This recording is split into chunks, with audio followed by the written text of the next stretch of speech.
Hello. Ha- Hi. Happy Women's History Month. Well, same to This, you, my dear. this is Laura Thompson with TAAN TV, the African American Network, where we have a local feel with a global reach. And guess what we're doing today? We are celebrating women. And so we have a phenomenal woman in the studio today, and she's going to give us a great story and tell us some things that some of you might not know about her. And I might not know about her. I've been knowing her for several years, but I don't know everything. So we're going to see. But before we get into the interview, we're going to hear a little bit about some things that are going to be happening in San Antonio.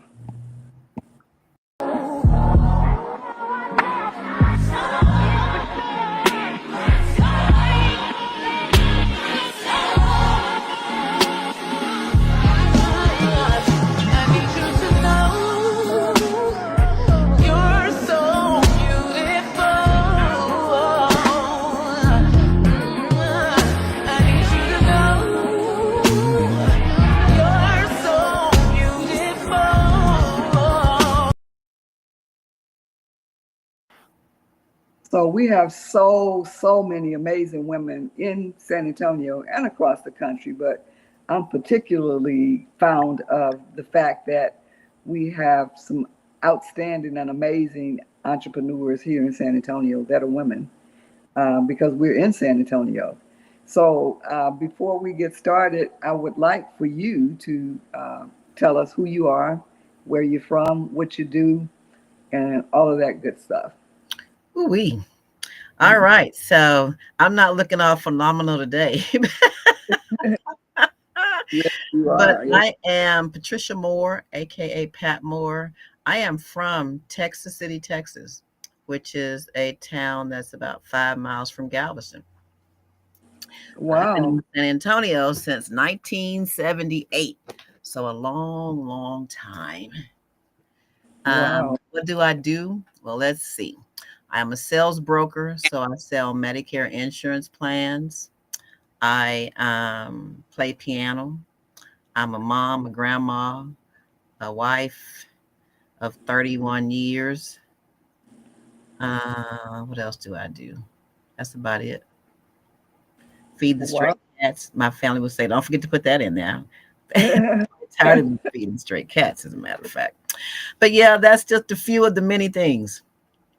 Wow. So welcome and thank you for joining us and coming on to give us a little bit of your living history. I I was forgot. I'm a boutique owner too. How'd I skip that one? getting behind, but I was getting ready to bring it up. I was like, wait a minute. That's how I met you is through your I boutique. think so. Um, so you're from Texas City, huh? Is You grew up not too far from Houston, but right on the outskirts of Galveston. So Yeah, I that's was pretty. actually born in Galveston. Oh, really? If you, Really? yeah, anybody in that area, Texas City, Lamar, Hitchcock was probably born in Galveston at Wow. that point in time. They got a lot Wow. more hospitals now, but then, yeah, you were born in Galveston. Wow. So I didn't know that. See, I like to bring women on so that we can learn things about them that we don't know. So what I know about you is when I first met you, I think you had just started uh, providing fashion and beautifying women with your wonderful line of clothing.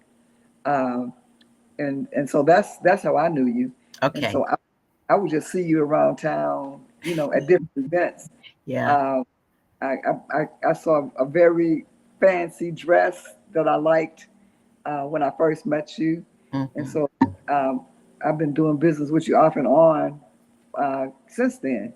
Yeah. And so I'm super excited about that. But tell us a little bit about. You said you were in kind of like healthcare insurance or insurance provider. So hmm tell us a little bit about that part of Pat Moore, because some people don't know that side of you. So that part of Pat Moore has been doing, I have been they keep changing the name. I've been a sales agent. I've been a telephone agent. Now the title is sales broker. Okay. And that's probably because I sell 2 plans in one state, several plans in other states. I actually have a license to sell health insurance in all 50 states. Wow. Um, I've been doing that 12 years now. So majority of that business is Medicare products. So, I sell Medicare plans, prescription plans, supplement plans, Medicare Part C plans, but I also sell dental and vision plans, and those are to anybody.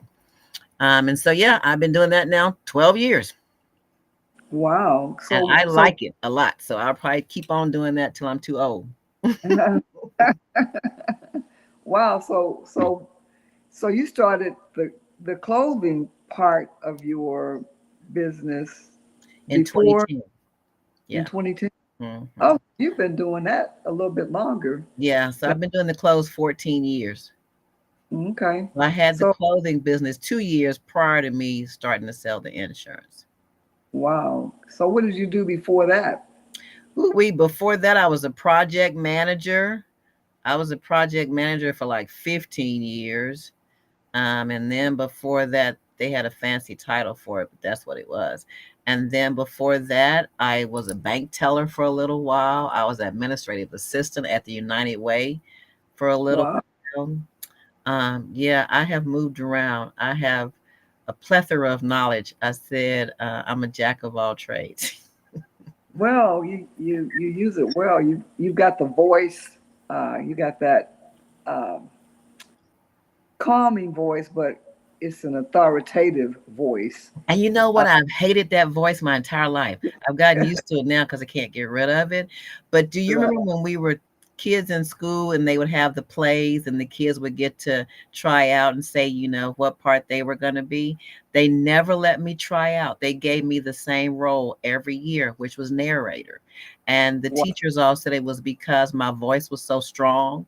And that was long before they had the microphones and stuff. And they said, "We're sorry, Pat, but we just need you to talk and narrate the event because everybody can hear you." Wow. And so they were right. They were right because you have a great voice, and it's a commanding voice. And you're just so calm. Like as a businesswoman and an entrepreneur, you really know how to deal with customers, and you know how to sell. But it's a soft sell. It's not pushy. It's just a Mm-mm. soft sell. You either want what I'm offering or you don't. I'm going to give you all the information, no matter what it is, and then you Mhm. decide. Right? And that's the way it should be. Yeah. Uh, but I love that style about you because you just exude confidence, and you don't like you said, you just say this is, I think this would be great on you, and blah blah blah blah blah, and I only have so many left, and I'm not ordering anymore, but you never push, Mm-mm. and you just give us the clothes to try on, and so And that works, it works because I think about the business, my business, customers are gonna buy what they like. hmm And if they don't like it, they're not gonna buy it. Um, Same thing for the insurance sales. And so I always measure it by the number of repeating or returning customers. And hmm so for my small business, that's quite significant now. And then for my insurance business, I've got 1,200 clients that are on wow. my books. So yeah, I'm not telling them hard. This is what I got. You want it? This is what's new, this is what's not, this is what they Yeah. change. Yeah, and I'm way behind the goal because at this point I wanted about 3,000. But with what I have had to learn with that particular business, because I had a lot more, but because of the age of your clients, a lot of my clients, have gone on to glory. So that's just hmm part of that business. right. Wow. Mhm. And But so I tell my boss all the time, my clients all love me. You can call any one of them and they will tell you they love me. right, give you a five Yeah. star. So it's ironic. So the insurance business is so different from your clothing business. Mm-hmm. So, how did you happen to get involved in both of those? That is an interesting story. So, about 14 years ago, I have always been a shopper. Always, always. I just love shopping. If I was depressed, I went shopping. If I was sad, I went shopping. If I was mad, I went shopping. That was my therapy. It was to go shopping. And so I guess 14 years ago, my husband said, Patricia, you are spending entirely too much money. Who is Nordstrom's and Macy's and all these different people?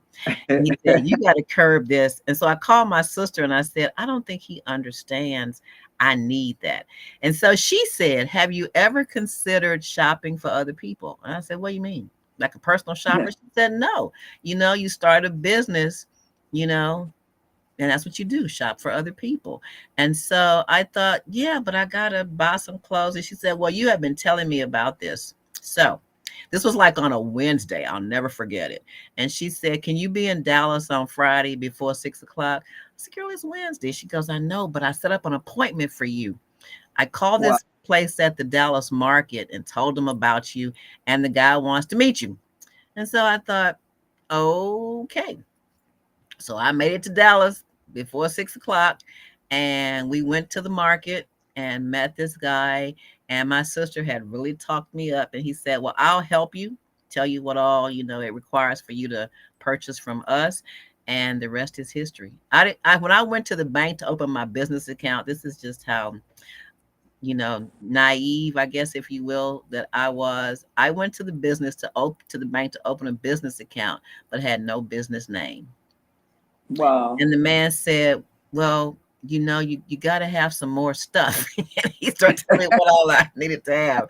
So I called my sister. I said, girl, I need a name. I was going to just name it Pat's Boutique. And she said, no, I got the name. That's where the envious came from. I tell everybody, Wow. I did not come up with that name. My sister came up with that name. Wow. Even the spin on it's not the word, it's N-V-us. And so that Hmm. was how that came about. And then I went and got my license. And then I went back to the bank and said, I think I got it all now. Wow. That And that is was 14 years ago. And she always says, Pat flies by the seat of her pants, because I figured I got a business degree. I can figure this out. wow. So your sister was kind of like your business consultant. Yeah. Wow. Yeah. So she had everything, you mark, your brand, everything. Yeah. She had all that stuff all put together, right down to this is the forms you're going to need for taxes. This is what you got to do, blah, blah, blah, blah, blah. So she was part of like the setup crew is what I call it, and then I just took it from there. And that was 14 years ago. Wow. And then so your husband, you made him happy because you're like, She okay, wasn't shopping. She wasn't spending up our money anymore. he's earning money to shop, or Yeah. you could get samples or whatever. You don't really have to Mm-hmm. pay money to everybody else. So that's pretty awesome. So through this business, you've had numerous opportunities to participate in major fashion events across the country. Yeah. So tell us how you got involved in those types of projects. Well, the first one was LA Fashion Week. And I heard of fashion weeks, but it was always designers. And I thought, I'm not designing nothing. I'm a retailer. But social media is very, very prevalent. And so at Mhm. that point in time, Stephanie Nias had become the brand ambassador. And we were doing these videos. We would just, we'd get new clothes in and we'd do a photo shoot on the stoop, as it became named. And Mhm. then we would do videos. And so we did this video of a new piece, and the promoter of the New York FMC, which is the Fashion Music Conference, they have like 5 shows a year: LA, London, Miami, New York. Wow. Mhm. Said that she had gotten applications for her show, but it was mostly gowns and it wasn't really streetwear. And so she Mhm. took to social media to see what she could find in streetwear and saw this video of Stephanie and reached out Wow. and said, would you like to participate? And it was like, yeah. I sure would. And so after that, then she had a show next year. She called and said, "Y'all were just so phenomenal. Do you want to come back?" So then that's when we did New York, and then met somebody at New York that had one in Miami. So I didn't get to go to Miami because my husband was sick when that show came up. But Stephanie held it down, and my friend Anita, they went and did the show in Miami without me. So you need a good Wow. team. Yeah. Wow. And then we were going to do actually New York Fashion Week in February this year, but the weather scared me because how the weather was so crazy. And I had a Mm. wedding that Saturday after, and I was just so concerned we would get stranded, snowed in. So we just skipped it. But we're hoping to do one of her future shows again. And, we're hoping that we get to go out of the country because she even does a show in London. Wow. So, Mhm. so how do you go about choosing the clothing that you're going to buy to sell? So of course I look to see what's trending, what's trending in the fashion world. What are people wearing? What are people wanting to wear? And then a lot of it I do just because of customer feedback. Because customers will Mhm. say, I would like, you don't sell enough petite. Can you get some petite clothes? Because I got quite a few petite customers. Or, you know what, those clothes right there, I'll tell you one that I bought that I thought was phenomenal, and you just never know. I thought if I had to do this all over again, I think I'd open a liquor store. People drink for every occasion. They do not buy clothes for every occasion. Right. But this to me was fantastic because it was 7 pieces and you could mix and match them. Hmm. So I thought, Wow. wow, you buy 7 pieces and you get 30 outfits out of it. This is fantastic. The clothes were phenomenal. And my customers were like, mm-mm. Now, thank God I did sell the clothes, but normally it's the customer feedback and the trends that will dictate what I'm going to buy. And then a lot of my suppliers, because they know, what you've been buying in the past, will call you and say, hey, why don't you check this out? Or hey, and I've had some of them so long that they'll Mhm. say, "Why don't I just send you a couple of samples? You check it out, um, and then we go from there." But yeah, it's very not random, but um, it's different. Some of the pieces that we have a show. As a matter of fact, this Saturday, I'm putting the plug for the Ape Life show. If you Right. want to see the new spring and summer stuff, we're going to be showing some of that at the Ape Life show. I'm mixing in some old and new because most of what I like to buy is things that you can wear forever. Um, Trendy, not so much. So I look at the trends, but I try to buy things that I feel once they make this purchase, if they need to go somewhere quickly, they don't have to run out and buy something. Hmm. They can go in the closet, and this is still on point. It could have been bought 8 years ago, but it's still fashionable today. And so that's what I'm looking for, stuff that's sort of timeless. It's got some staying power. Wow. Now, I know you went to some fashion event somewhere, and y'all posted it on Instagram, and it just went viral. Um, and it was y'all were, I think y'all must have modeled one of the designers' outfits or something and posted it. Hmm. Do you remember that? I don't. That could have been that. I don't know if that was a Donna Vinci piece, I think. I remember that one. We had a piece, and I don't remember which it was because that's been about 2 or 3 years ago. You think I would go find it. And that video did get like 10,000 views. Mm-hmm. And yeah, that was one of our, but that seems to always be those pieces are always those high end because I don't just buy the low price point stuff because I got some customers that will spend money if it's a nice quality piece. Mm-hmm. And so I think that was one of those pieces Wow. because I can So remember talking to the supplier and he was like, "Oh wow, it got a lot of views." Yes, it did. it did, like wow. It was like instant, because I watch your posts and everything. Hmm. And that particular one, it just kept every Hmm. time I looked at it, it kept going up and up and up, and I was like, wow, this is amazing. And so um, with how do you feel that um, participating in some of these major fashion events have helped your business? So the New York event to me didn't really change anything because, believe it or not, 85% of my customers are on the East Coast. Wow, Yes. wow. Yes. But I love them because they're like little trolls. They'll call me and say, I saw this picture, but it's not on your website. And it's like, what? And can you describe it? Right. Or what used to be really bad was Stephanie would go on vacation and have on her own clothes, maybe going, I saw her, and it's like, that is hers. I don't sell that. Right, So right. yeah, a lot of them, um, the pandemic was the first year we started getting international orders.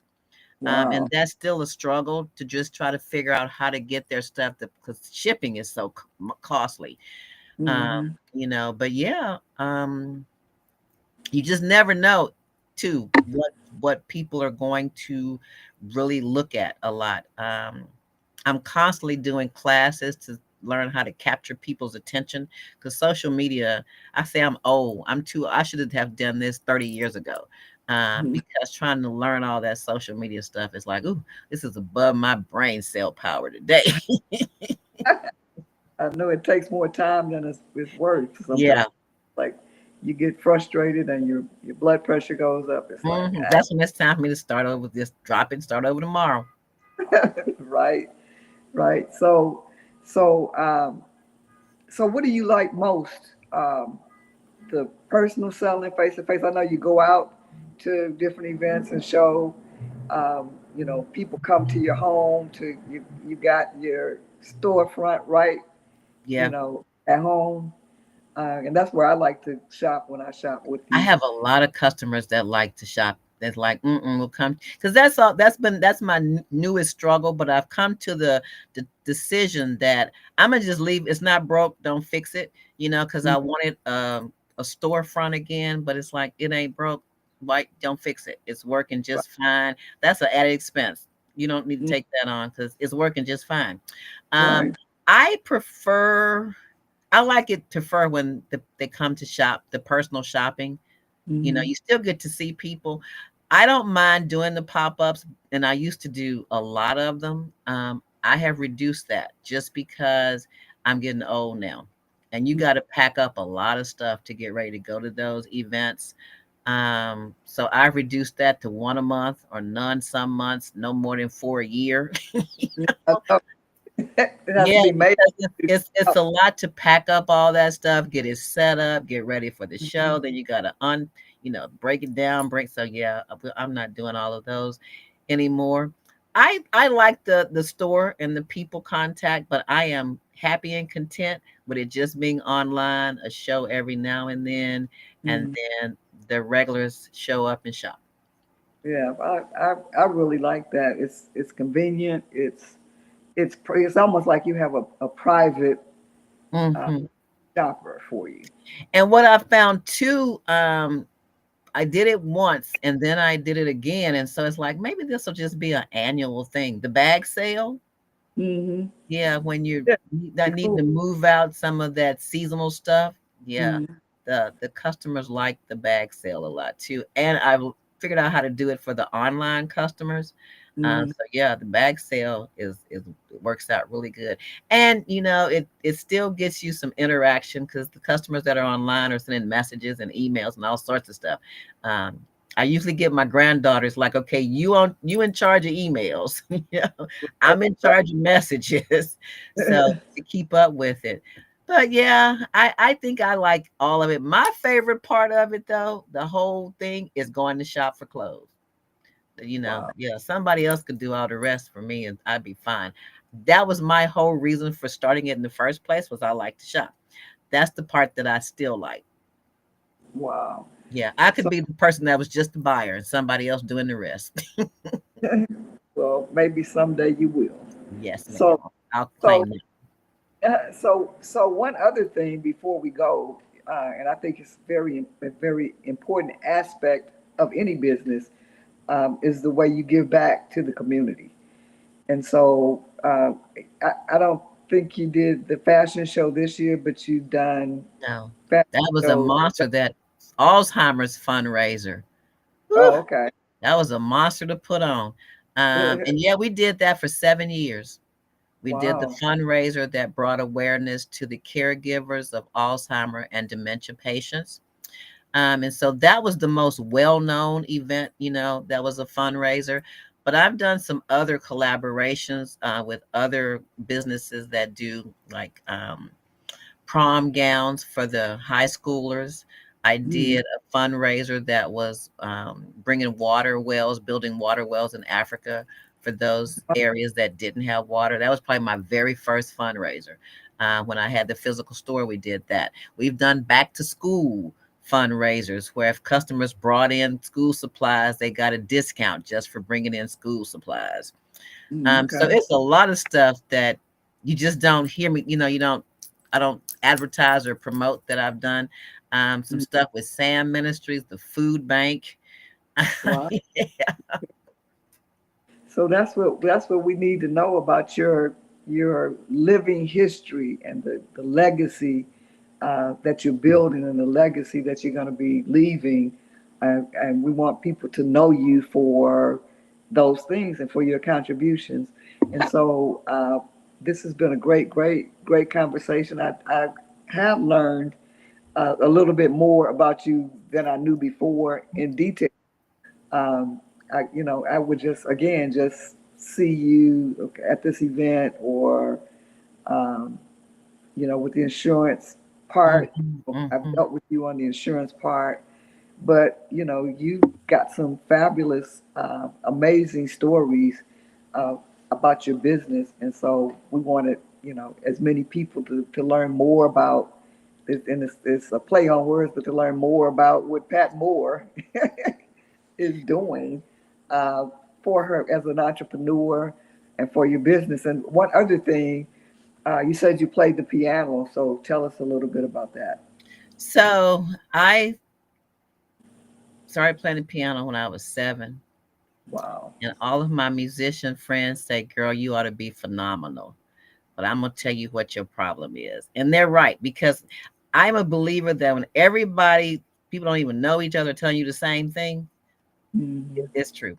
And so they say, Pat, you don't practice enough. And it's like, do you realize I don't have time? Rehearsal is my practice. And they said, no. And that's so that's our practice. It's not I yours. can get you through a church service, though. I can get you through a funeral. I can get you Right. through a wedding.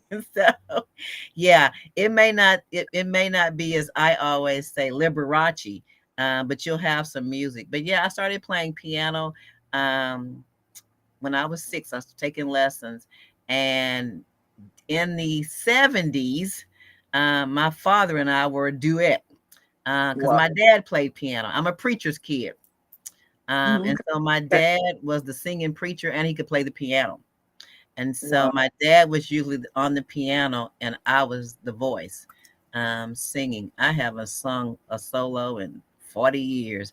I Well, I was tell gonna my you have a singing voice. Yeah. Yeah, I tell all my friends though, you got to use it or lose it, because yeah, it's gonna take some practice. Now, if you ask me to sing, it's like, do we have a choir?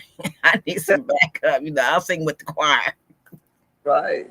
That is But phenomenal. yeah, I every Sunday if I'm there, I'm gonna play something. And sometimes I'm the only one if the musician is sick or out for a whole year, 2 years. I don't remember how long it was, but we were searching for a minister of music. And during that time, I was the solo musician while they were in search of a minister of music. So yeah, I can get you through the service. So you're just really multifaceted because all of the things that you do, um, they're kind of different, although they're centered around helping people and serving people. So Mhm. that's the glue Yeah. uh, that brings all of it together. But I could see that project management, coming out of you because you got to manage a project when you're doing a Yeah. fashion or Yeah. even shopping. All of those things require you to, be a project manager and to manage it. And so, I am super, super proud of you. Thank Uh, you.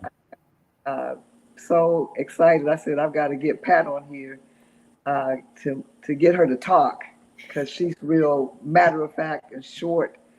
And she doesn't really talk about herself that much. And so I wanted to get you on so that people can learn more about what Pat Moore does A lot for, of stuff. A lot of stuff. and you do a lot of things for women. And so I commend you. And again, it's Women's History Month. So happy Women's History Month to you. To you And too, my dear. Thank you. keep building your legacy, All for right. your granddaughter. I'm gonna try, and the grandson now. That's Oh, Granny's honey bunny. I got two. I got a grandson now. He's how a old is little he? fella. He's 6. Oh my. Okay. All right. Well, thank you for joining us, and you've been tuned in. Absolutely. Thank you for having me on your Women's History Month um, conversation. Cool. And it's Women's History Month is the name of the show. You've Mhm. been into TAN TV, the African American Network, where we have a local feel with the global reach, and we've been speaking with the incomparable Pat Moore. Even though I don't look incomparable today, but that's okay. Catch me Saturday. Well, thank you so much. All right. And Thank you. okay, bye bye. Bye.